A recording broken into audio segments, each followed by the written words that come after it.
Is it possible to have the best time of your life while also having to endure one of the worst experiences of your relationship?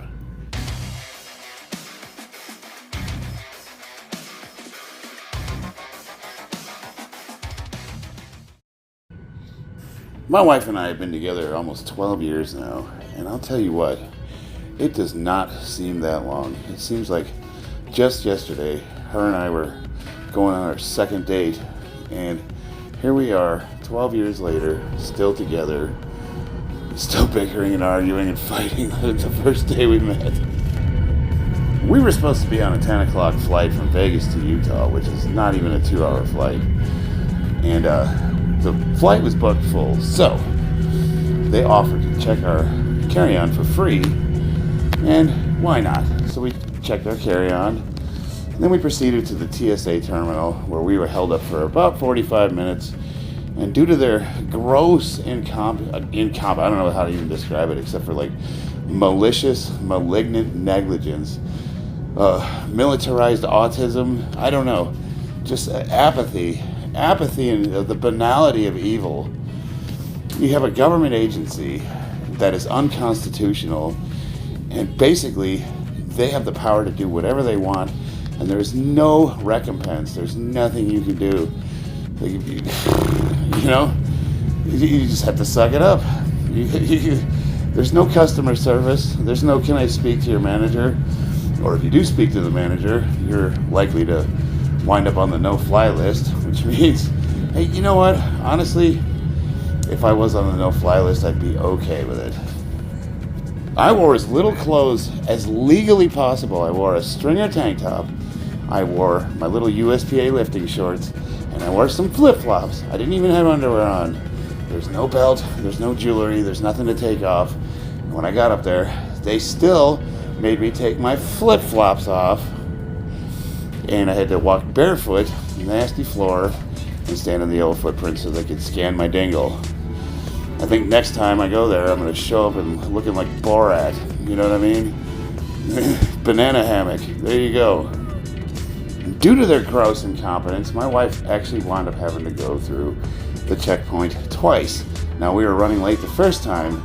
The second time, I would need to make a whole different video to describe why they made her go through twice, because she was wearing almost as little clothes as I was. Nevertheless, we missed our flight, and we wound up having to stay at the airport for 10 hours. 10 hours to go 2 hours.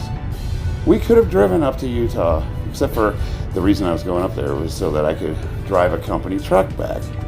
That's a different story too. Basically, the job I have gave me a company truck, which you see we're driving here. So they flew me up there so I could drive it back. Now, we made the most of the trip by stopping at all the state parks and wonders that we could find on the 15 going from Salt Lake City to Las Vegas. And here we are in one of the national forests, and we were going to visit some hot springs. We wanted to take a dip in them, which is why we're wearing our bathing suits. But unfortunately, the torrential floodwaters had flooded them out, so there was only road access. Nevertheless, we decided to hike anyways. It was gorgeous out. We did, there's our little spot that we were hanging out at. We did kind of hike up the hills a little bit, and I wish I would have gotten footage. Well, I did get some footage, but I'm not 100% certain that it's appropriate for YouTube, so I couldn't include that. Unfortunately, when my wife and I get stressed out, I'm a high anxiety kind of guy. I don't do crowds very well. I don't do airports very well. And I guess I tend to maybe be a little bit whiny, and it gets on her nerves. So we were bickering a lot. But here's the beauty of it. Like, even though her and I, we did get into a couple of pretty bad arguments due to a stressful situation, we always have this yo-yo thing where 10 minutes later, we're madly in love. So 1 minute, she's threatening to leave me and take all of my stuff, and the next minute, I'm Prince Charming. I'm the best thing that's ever happened to her. And I keep telling her, it can't be both. It's one or the other. You can love me or you can hate me, but you can't do both at the same time. And she says, I disagree with that. We stayed at this beautiful little hotel in St. George. By beautiful, I mean it was a Motel 6 that was renovated to look like it's not a Motel 6. Nice fresh paint, bricks on the ephes. Hell, the rooms even had, towel hangers that were anchored into the wall properly with toggle bolts instead of drywall anchors. This was a lot of fun. We went to the Valley of Fire National State Park, and we went on the Mousetrap Trail. The trail's a little less than a mile, but my wife and I like to always go off the beaten path. So when the trail ends is where the adventure for us begins, and that's right about here, where it's into this rock face, and we decided to just keep going, see how far we could get up into the hills.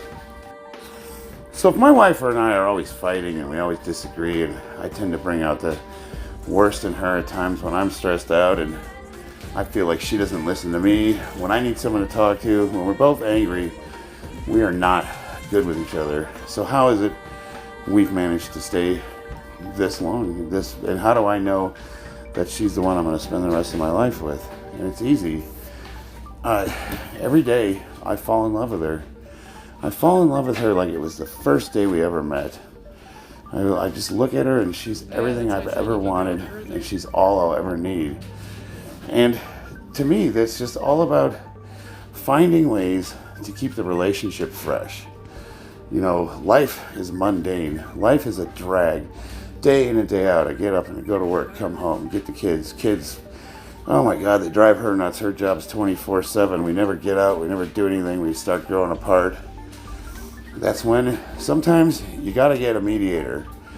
I highly recommend having some kind of a doctor, therapist, marriage counselor, third party, someone that can help you learn to communicate with each other, because almost 100% of the problems that we have is all communication.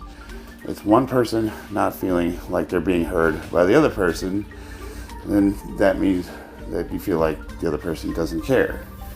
When the truth is, we're usually thinking the same thing and we're on the same page, we're just not communicating properly. And it's so important that you have to listen and you have to make the other person feel like you understand what they're telling you, and that's the hardest part. Usually because there's emotions involved. When two people are angry and they're trying to get their point across, I really want her to see my point of view, and she really wants me to, act like I know we're comprehending what she's telling me. And the second emotions get involved, it gets really, really difficult to practice what you preach. And the other thing is, never stop trying to learn about the person you're with. I'm finding things out about my wife after 12 years that I didn't know the first year we were together. Just little things like stuff that she's into. I had no idea. Same with me. It's just we're always constantly learning about each other. And then the big thing is trying to share some of those interests. She has no interest in being a power lifter, but she's willing to humor me, and she lifts with me and she helps me squat. And I have no interest in becoming a bodybuilder, but I'll train with her and I'll do the exercise she wants when I can. I love going to the gym. I don't get there as often as I'd like to. They're not going to realize how steep this is. But things like going for walks, yoga, hiking, nature. She's really big into that. Where I would say I like doing it, but I don't love it as much as she does. But here's the thing, I do enjoy it. So it's just all about finding things that you guys can do together. Another often neglected aspect of relationships over 40 is staying in shape. Being able to enjoy doing the activities you like requires two partners that are willing to train so that they have the ability and the endurance to do these things. Let's just take what I'm doing right now. I'm descending a 60-degree grade, which in and itself is not that hard, but we had to hike a mile in the desert heat just to get to this spot so that we could go up the hills. I don't know, I would say we went up 600 feet maybe. Pretty far, and it doesn't look that hard, but I'm telling you right now, at my age, I'll be 49 in a couple months, and she's the better part of 47. We are no spring chickens, but everybody always comments when we go out, when we're dressed up, that they had no idea that we were in our mid to late 40s. We stay in shape, we're very active, and we don't move as fast as we used to, And we probably can't do the extreme things like she used to rappel sheer cliff faces.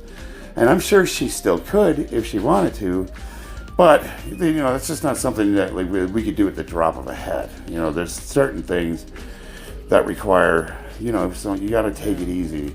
You can't go as hard as you used to, but there's no reason why you can't still enjoy the majority of the things that you used to do, even if it is a little bit of a watered down version of that. Boys, I've literally given you the secret to being in a successful relationship for a long period of time. Learn to properly communicate with each other, find activities you like to do together, and remain as physically active as you can be, both in and out of the bedroom, if you know what I mean. You can't neglect that last part.